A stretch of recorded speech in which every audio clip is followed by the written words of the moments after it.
Welcome in, everybody. Chris Landry here, taking a look at how NFL draft boards are set up. I get asked it all the time. Do teams draft best player available or at a position of need? So I wanted to give you a little bit of an idea and give you listen, bear with me here, a small look at an NFL draft board. And I'm going to do a couple of things here. Obviously, we're going to go down to just a couple of grade levels here. And the dots represents what would be draft cards on the board. So as you look and see, and of course, I don't put all the positions. We literally break down the linemen, for example, with the tackles, guards, and centers, defensive tackles, defensive ends, outside backers, inside backers, strong safeties, free safeties, corners. But for time's sake and space sake, I've got to condense it a little bit. But I wanted to give you an idea.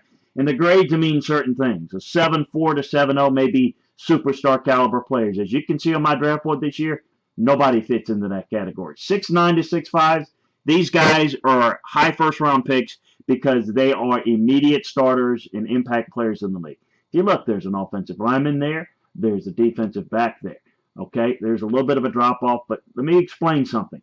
The 6.9 to 6.5 grades, it's why I've got them in red.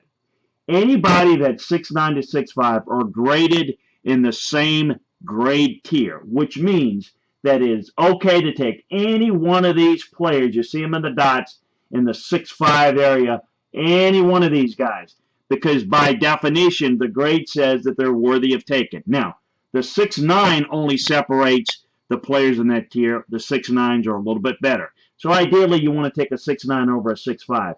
But there's really no difference. So to answer the question of best player available, team need, well, this is where you marry both of them. You sit there and grade the player, grade it correctly, regardless of need, or else your integrity of your board is out the window. And you look at the players. Here are the players that are graded in tiers, and you can say, we could take anybody in the 6.9 to 6.5 area that's available. Once that board is clean, then you go down to the 6.4 to 6.0, because those guys are potential starters. You see, there's a lot more guys. Here's the other thing that comes into draft strategy.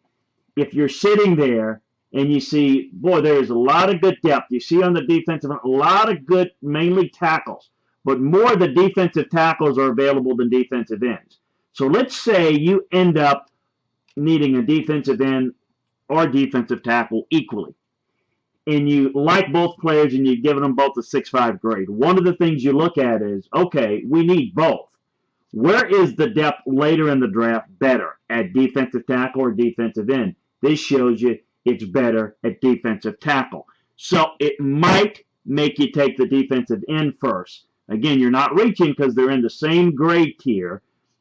You may take the defensive end because you've got a better depth at other spots. If you look at the other positions, quarterbacks, you've got a couple of guys that are first-round grades, a couple of guys with a second-round grade. You look at receivers, not as strong, not too strong there at the receiver position. So you may want to go and say, hey, look, we'll get a receiver. Now you look at it, 6.4 grades. Teams that need receivers, watch and see if these 6.4 second-round grades don't end up getting into the first round. You can't see all the numbers here, but there are 19 first-round grades that I had this year. An average year is 18. So you're going to have guys that are in the second-round grade area that will go into the first round, just by pure numbers. 31 picks this year with New England not getting their pick with the Deflategate. So keep in mind, when people ask, best player available or need, it's not as simple as people think, well, we got this guy ranked 9th and this one ranked 10th. We're got to take the 9th guy regardless of need. Not true. You look at where they're graded. If the 9th best player on your board is a 6.5 grade and your 10th player is 6.4, then you take the 6.5 guy. Why? Because by definition, you've graded with all your research, all your resources. You've said that this guy is a better player. That's why you've got him graded that way. Taking a lesser player at a position of need only puts a body at a position of need and does not help you. So you need to get the better player. But if you've got multiple players in that 6.5, 6.9 grade, then you take them. If you get where all the 6.9, 6.5s are clean off the board, then again, you've got a larger number of players in the 6.4, 6.0. There again, you take the player within the 6.4, 6.0 grade plateau and you take the player that best fits your need because you see them all graded in 6.4, 6.0s, your preference would be to take the 6.4s before the 6.0s. But I hope that gives you an idea. You grade them. What does the grade mean? The tiers mean one thing. The second tier means something. The third tier. And then as you get lower on the draft board, which we don't have room for here, you have more numbers. So this is why early picks tend to be more surprising in some cases for some people because why did my team take that need? I thought we needed this position over that position. It's because the player was much higher rated on their board, and it makes sense. Once you get into the second and further into the third, fourth, and fifth round, the grades are more evenly dispersed, where you got a lot of positions of players in a lot of different positions, rather, that you can select. So you go with the one of need because by definition you've already graded them and said that they are of equal grades. So you just fit the one that's the best system fit, the one that's a little bit cleaner from a medical or character standpoint, and obviously where your need is. But you always are looking where the clusters are in your board of players. Because as you try to fill all of your needs, you want to say, if we want to fill a bunch of needs, and you can't fill every position every draft. It just can't work that way. You don't have enough picks to do it. But what you try to do, folks, is get into a situation where you see where the clusters are. Hey, we've got a better chance of finding a safety in the fifth round than we do an offensive tackle. So if we've got a chance to take a safety or a tackle in the third round and they're both equally graded, we'll take the tackle now because we've got a better chance of getting the safety later. And of course, it varies to different positions and different needs. But hope that gives you an idea. It's not just a simple, well, we're not going to take, player 11, ahead of player 10 because he's not as good. Depends. If player 10 and 11 are in the same grade plateau, you absolutely can take player 11 or any player in that same grade tier because by definition, you're saying they're just as good. But going down to a different grade level is usually a no-no. I've been burnt with that. Yes, it may fill a need on the board, but then when it happens to come to the season, you realize you didn't get as good of a football player, and you didn't get as much value for that pick. And guess what happens? Then now you've got a need at the same spot that you tried to fill, but with not a good enough player.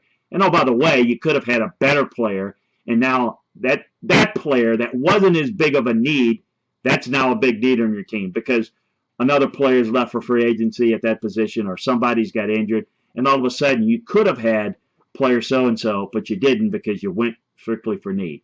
Good teams do the best job of setting their draft board. Once you set your draft board correctly with the right grades, regardless of need, you let your draft board talk to you on draft day. And when you do that, you can, my history says, you can fill needs with quality value players. And that's what I always determine. If you're on the website, you can always see value picks, value needs. Value means the guy is graded well enough to be taken at that position. And if it fills a need, that's what you ultimately try to do. But I hope that gives you an idea of how it works. For this type of information and more, go to LandryFootball.com and become a member of the War Room. You can get a 50% discount by putting in the keyword code CHRIS, C-H-R-I-S, and that'll get you the discount, 50% off. We cover college football, the NFL, the draft like this, recruiting. If it involves players, teams, coaches, schemes at the college and NFL level, we do it for you. Daily notebooks will keep you in the loop of what's going on around the game and bring you a lot of X's and O's and strategy from a coach and a scout's perspective. So get your football information from somebody that's been there and done that as a coach and a scout. We think you'll love it. Spread the word. And again, check out that discount. Chris, put in the keyword code for a 50% discount. We'll see you at LandryFootball.com. Talk to you soon.